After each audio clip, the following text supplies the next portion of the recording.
When I asked her not to trip with her guy best friend, she posted, "Men think they control you." I said nothing, just changed my status to single, called off the wedding, and told her to get a new place. Then all hell broke. "They own you." I said the words, and then just stopped. I didn't argue anymore. Instead, I quietly changed my relationship status to single, cancelled the wedding, and told her to find a new place. But to truly understand why it all imploded like that, we have to rewind. Because this wasn't some sudden outburst, it had been building for months.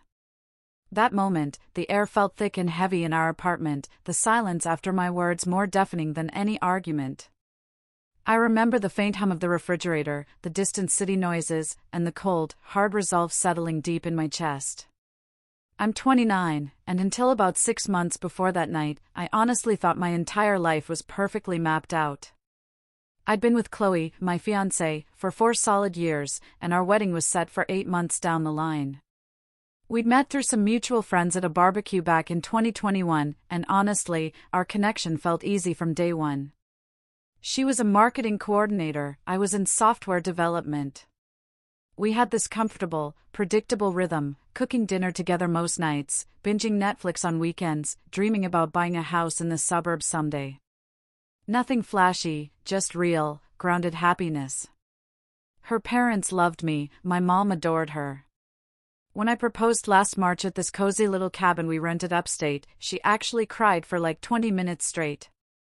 Everything just felt right, like we were building something truly permanent together. Then Maya came back to town, and it all went to hell. Maya was Chloe's college friend, the kind you see in old Instagram photos with red Solo cups and matching Halloween costumes. They'd been super close during their sorority days, but Maya moved to Denver right after graduation for some tech startup, and they'd only really kept in touch with occasional texts and birthday posts. I'd probably met her once or twice at weddings, and she seemed fine.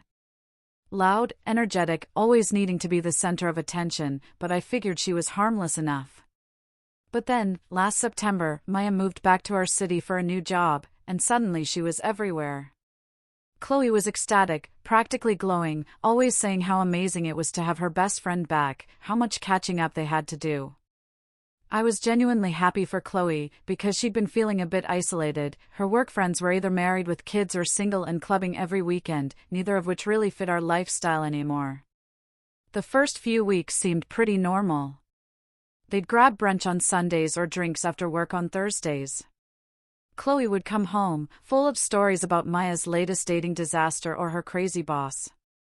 I didn't think anything of it. But then Maya started bringing Liam around. And that's when everything started to shift. Liam was apparently another college friend, a guy from their old group back at State. Maya always described him as her best guy friend since forever. From what Chloe told me, he'd moved to Phoenix after college and was now back in town working as some sort of business consultant. The three of them started hanging out constantly.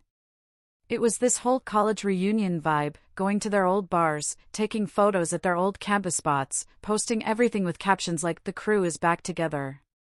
I'll admit, I felt a little left out, but I'm not the jealous type, and Chloe did always invite me initially. The problem was, their hangouts were usually on weeknights when I had early meetings, or at places that were frankly too loud and crowded for my taste. So, I'd usually decline and tell her to have fun.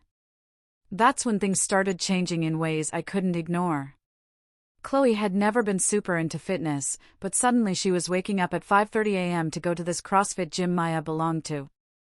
She bought a whole new wardrobe of expensive athletic wear with all the trendy logos, and started talking about macros and meal prep constantly. Don't get me wrong, I was supportive. I told her she looked great, and I was proud of her for prioritizing her health. But it felt less like a personal goal and more like she was trying to keep up with Maya, who is one of those people who posts gym selfies with captions about grinding and no days off. Then came the group chat that completely took over our lives.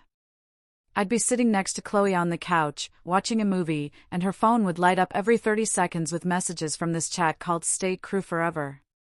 She'd be typing away with this huge smile on her face.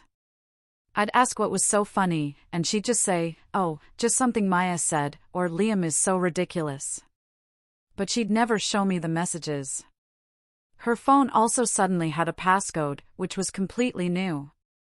We'd always had an open phone policy, not in a controlling way, but just in a trusting way, where either of us could grab the other's phone if ours was dead. Our entire social life got hijacked, too. We used to do things with my friends or her work friends, but now every single weekend was about what Maya and Liam were doing.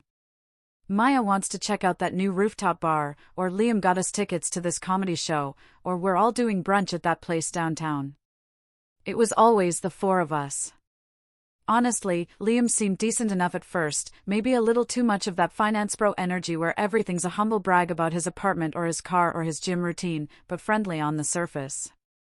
What really bothered me was how Chloe acted around them, though. She laughed louder, drank way more than usual, stayed out later on work nights. A few times she came home past midnight on a Tuesday when she had work at 8 a.m. the next morning. When I'd ask if everything was okay, she'd immediately get defensive and snap, "I'm allowed to have fun with my friends." Which wasn't what I was saying at all. The real breaking point came about 3 months after Maya moved back. We were at this Italian restaurant for Maya's birthday. It was a nice place, candlelight and expensive wine, and I was trying to be social even though I'd had a brutal week at work and honestly just wanted to be home. Maya was holding court as usual, telling some story about a disastrous Hinge date, and everyone was laughing like it was the funniest thing they'd ever heard. Then, between the main course and dessert, Maya got this look on her face like she was about to announce something huge. She proceeded to tell us that she'd booked this weekend getaway to Sonoma Valley at some boutique winery hotel. It was going to be her, Liam, and Chloe.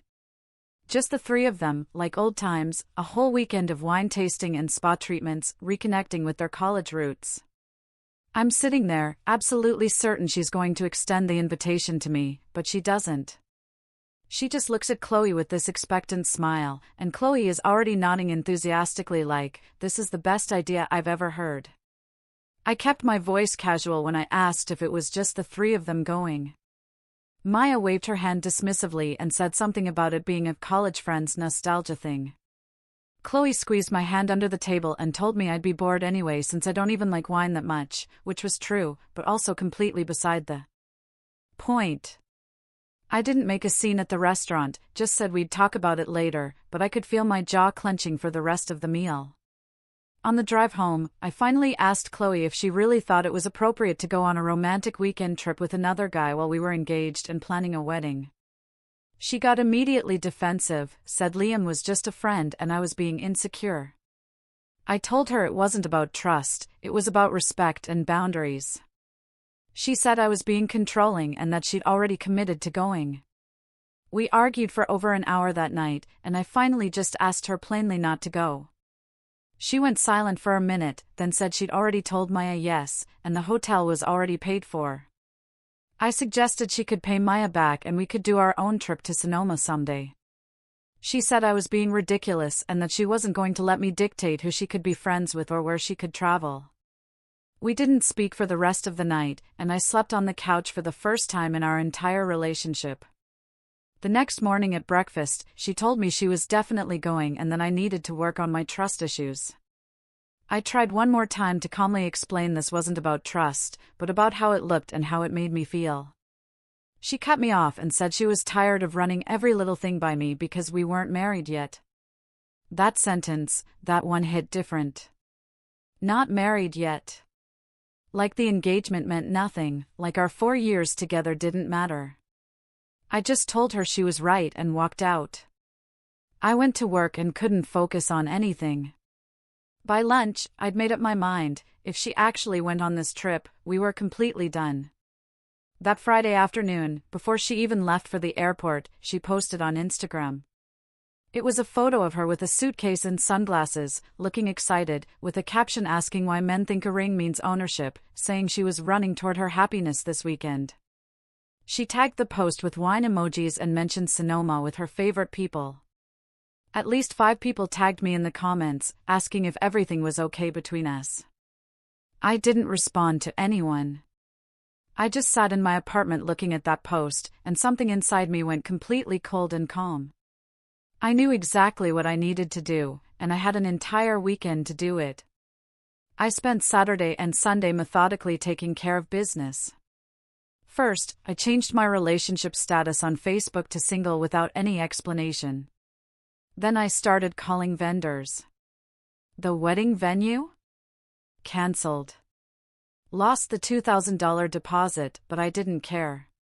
The caterer, the DJ, the photographer, every single vendor got a call, and every single contract was terminated. I documented everything in a spreadsheet because that's just how my brain works when I'm in crisis mode. Then I called Chloe's parents, because I actually had a good relationship with them, and I wanted them to hear it from me first. I explained what happened, told them about the Instagram post, told them I'd cancelled the wedding. Her mom actually cried on the phone and apologized to me. She said she was ashamed of her daughter's behavior and that she'd raised her better than this. Her dad was quieter, but I could tell he was deeply disappointed in Chloe, too. The last thing I did was draft an email to Chloe. The subject line was simply, "You have 30 days." I attached a formal eviction notice because, technically, the apartment lease was only in my name. I didn't write a long, emotional letter or try to explain myself. The notice said everything that needed to be said. I sent it Sunday evening, and then I did something I hadn't done in 4 years. I downloaded a dating app. Not because I was ready to date, but because I wanted to remind myself that there was life after this relationship. I swiped for maybe 20 minutes before I got tired of it and went to bed. Chloe didn't see any of it until Sunday night when she got back from Sonoma around 9 p.m. I was sitting on the couch watching a basketball game when she walked in, all glowing and relaxed. She started telling me about the wine tastings and the amazing dinners they'd had, and how beautiful the vineyards were. I just looked at her calmly and told her to check her email. She pulled out her phone, looking confused, and I watched her face change as she scrolled. First confusion, then shock, then complete panic. She asked if I was serious, and I told her, completely serious. She started crying immediately, saying I was overreacting, that it was just a weekend with friends, that nothing happened with Liam. I told her I didn't actually care if anything happened or not, because the disrespect alone was enough for me to be done. She begged me to reconsider. Said we could go to counseling. Said she'd cut off Maya and Liam completely if that's what I wanted. I told her it was way too late for that, and she needed to figure out where she was going to live. She ended up calling her sister, Sarah, who lived across town, and packed a bag that night. Before she left, she screamed at me that I'd regret this, that I was throwing away 4 years over nothing, that everyone would see what a controlling psycho I was. I didn't engage at all, I just held the door open and waited for her to leave. The apartment felt incredibly quiet after she was gone, but also somehow lighter, like I could finally breathe properly for the first time in months. The next few weeks were messy, in that way breakups always are. Chloe stayed with Sarah and kept texting me these long, emotional messages about how much she loved me and how I was making a huge mistake. I didn't respond to any of them at first. My friend David, who'd been my roommate before Chloe moved in, even offered to move back in to help with rent. But then, about 3 weeks after the breakup, Chloe's texts changed completely. They became less defensive and more genuinely apologetic. She admitted she'd gotten caught up in reliving her college days and had lost sight of what actually mattered. She said she'd already cut off Maya completely and that she wanted to fight for us. I'll be honest, 4 years is a long time to just throw away over one bad decision. We built a life together, and maybe I'd been too hasty in burning everything down. My mom had been calling me, asking if I was really sure about this, saying that sometimes people make mistakes and deserve second chances. So, after about a month of Chloe consistently apologizing and showing real remorse, I agreed to meet her at this diner near our old apartment. She looked genuinely remorseful when she walked in, not defensive or angry like before. We talked for over 2 hours about everything that had gone wrong, about boundaries and respect and communication. She swore nothing had happened with Liam in Sonoma, that it had just been wine tasting and dinners as friends. She cried and told me she understood why I'd reacted the way I did, and that she'd spend however long it took rebuilding my trust. Against my better judgment, and definitely against David's advice, I agreed to give it another shot. We decided to take it slow, start over, almost like we were dating again. She moved back in about 2 weeks later, and for the first month, things were actually really good. She was attentive and present in a way she hadn't been in months. No more secret group chats, no more late nights out, no more Maya drama. We went to couples counseling twice a week and started talking about maybe planning a smaller wedding for the following year. David moved out again, though he told me I was making a huge mistake and that I'd regret this. I thought maybe we'd actually make it through this and come out stronger than before. Then, about 6 weeks after we got back together, I found her old iPad. She'd left it charging in the closet, and I grabbed it thinking it was mine because we had the same model. When I unlocked it, I realized it was hers, and I was about to put it back when I saw iMessage notifications popping up. Here's the thing about iPads, they sync to your phone and keep message histories even after you delete them from your phone. I know I shouldn't have looked, but something in my gut just told me to check. I opened her messages with Liam, and my stomach completely dropped. The messages went back months, way before the Sonoma trip even happened. Liam had been telling her he'd always had feelings for her since college, that he thought about her constantly, that seeing her again made him realize she was the one who got away. And Chloe had been responding, not shutting him down at all. Messages like, "You always knew how to make me feel special," and sometimes, "I wonder what would have happened if we dated back then." There were inside jokes and late-night conversations, this whole emotional affair I'd known nothing about. Then I scrolled to the Sonoma messages and found photos she'd never posted publicly. Pictures of them holding hands on a vineyard tour. A photo of them kissing at sunset with wine glasses in their hands. A selfie of them in bed together with the caption, "Best weekend ever." I felt physically sick sitting there on the closet floor. I realized the woman who'd been sleeping next to me for the past 6 weeks, crying about second chances, had been lying to my face the entire time. I didn't confront her immediately. I took screenshots of everything and sent them to my email. When Chloe got home from work that evening, I had all the evidence pulled up on my laptop. I just turned the screen toward her without saying a word and watched her face go white. She started with denials, then excuses about how it was just emotional support. I pulled up the kissing photo and the bed selfie and asked her to explain those.